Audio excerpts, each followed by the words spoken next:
Hello, everybody, and welcome. This is Smart Gussie Vibes, and I'm your host, Kahana Sidupan. Well, today we're going to be talking about something interesting. We're going to be talking about township tourism and why it's important to grow our Kasi communities into smarter Kasis. We're also going to be talking about the good, the bad, and the ugly. So if you're interested in this kind of content, please stay around for the rest of the video, and let's begin. Well, we understand that about 26% of the population lives in township communities, but this divide is even more pronounced in larger urban areas like Cape Town and your Joburgs and whatnot, where 60% of the population almost lives in township communities. Now, for some weird reason, townships are developing at a rapid rate and they are becoming dense. They are having slight issues with, you know, the crime, the violence, the traces of poverty here and there, right? But we need to uncover how township tourism should be done right. That's number one, and how township tourism, when done right, can yield economic boosts for the township communities that we, live. Some of us have family there. Some of us are, products of those communities. So we have to explore how township tourism does not become oppressive and does not become an uncomfortable thing, right? Now, we also need to find ways in which we can inculcate technology into township tourism so that it can elevate the lives of the people that are living there and also promote the culture that is, really wonderful to experience when you're from somewhere else and you don't know how the culture of townships flow. So this is how township tourism, if done right, can yield the economic successes that we need. So if we get township tours that are directed by locals themselves using technology that locals are able to use, i.e. your guides, your bus drivers, whoever the case may be, provide job opportunities within that space, right? Because township tourism would be beneficial if everyone who is in the township can sort of get involved in it, right? There's a high unemployment rate. So really, if we can get spaces developed for township tourism, it would also be great. Things like cultural centers, right? I know several townships do have cultural centers. These should be, owned and run by the locals so that they can showcase their culture, right? Then there needs to be cultural exchanges. When visitors from Europe come through here, they really touch base with our townships, and that's worrying. Townships needs to perhaps tailor their offering to perhaps invite or attract European tourism, and also I think this is because our townships have been considered stereotypically unsafe or dangerous, but this narrative needs to change so that our townships can benefit from the tourism ecosystem that exists in the rest of the country and the wealthier parts, right? It's important that groups are established for creating opportunities in tourism in our townships. This will also impact the PropTech space, where tourists who come through to the township spaces can then experience firsthand for themselves the offerings in terms of accommodations that are available in township spaces, the offerings in terms of the food delicacies that are available in township spaces, the offerings in terms of the transportation systems that are unique in township communities, and also see the developing trends, the Wi-Fi being implemented, the service delivery being, up to standard. Some of these things are what can really attract tourism in our township communities. Now, there's another thing, the bad. It's a fine line, right? Township tourism must be economically viable and it must boost the economy, but it must also not be insensitive as to portray false narratives, right? The false narrative is that townships, there's extreme poverty. That's not true. We've proven here on this channel that townships actually have the largest asset capital that we've ever seen in the PropTech space. We have so much asset capital in township spaces and liquid capital where Kasi people are actually able to run, fund, and sustain themselves in their own smart and unique ways. So the narrative that, township people must then portray this or demonstrate their poverty when trying to sell the township as a space, it's disheartening.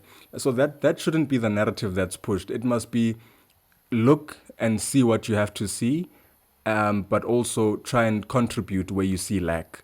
Don't have a situation where people are opening up their homes to demonstrate their poverty to tourists. That's invasive, and also this thing of pictures being taken of destitute homes. It doesn't really help us in trying to build a smart Kasi. What really needs to happen is that when tourists are passing by these areas that are a little bit, destitute, theirs is to find ways to support the construction of houses in those areas, to support the integration of electricity, Wi-Fi, stable roads, and things like that. Instead of going into the houses and having people showcase to them how poor they are, because that's not a tourist attraction, right? Seeing how poor someone is not a tourist attraction. So this is why it's a very it's a very complex topic, but it needs to be dealt with, and opportunities in it need to be harnessed now and quickly, right? So another part of it is that it can lead to poverty shaming, right? Because of South Africa's long racial tension and all these things. Also, it needs to be backed by the political will of the country, so that the township tourism does not exist on one narrative, right? So that the narrative changes every time people come through, so that development takes place as much as tourism takes place, so that you don't have a situation where people said they're coming to see this type of destitution in townships, whereas that destitution now does no longer exist, right? So the culture though needs to remain, and it needs to be improved. It needs to be given flavor. It needs to be given texture. It needs to be given life so that it can attract tourism. So I know places like Konka. Well, say what you may about it, but such places give tourism in townships a good name, if you will. Places that have the township's culture at heart, but also have the ability to attract and pull urban crowds. Those are places and spaces that we need more so in our township communities. Yes, I know I'm gonna get cancelled for that, but it's fine. So this is it. We need to look for local stuff, right? So when we research, or when we try and build these,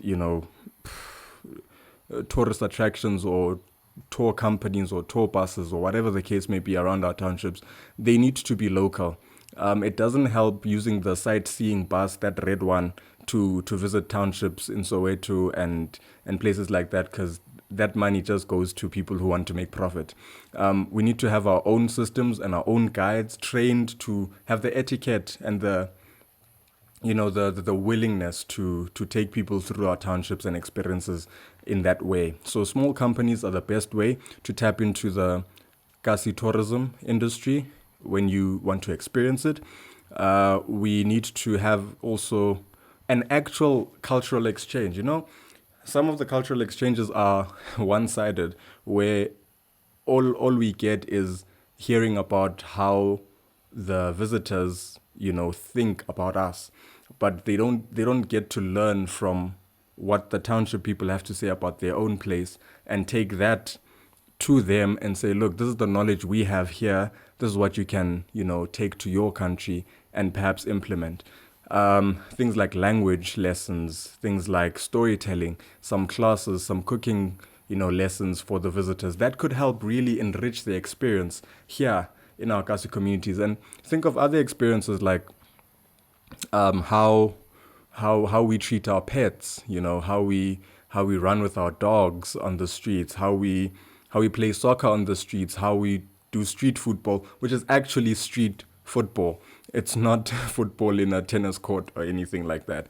So we need to then bring them into this, this experience to make, even experiences that we think are mundane and are just, boring for us because we grew up seeing them. We should capitalize on those systems and say, look, come and see what a soccer tournament looks like in a township, right? And package that into an experience that someone can really enjoy. And I think from there, we need to share. We need to share the lessons. Share the lessons. Make sure that we educate the travelers.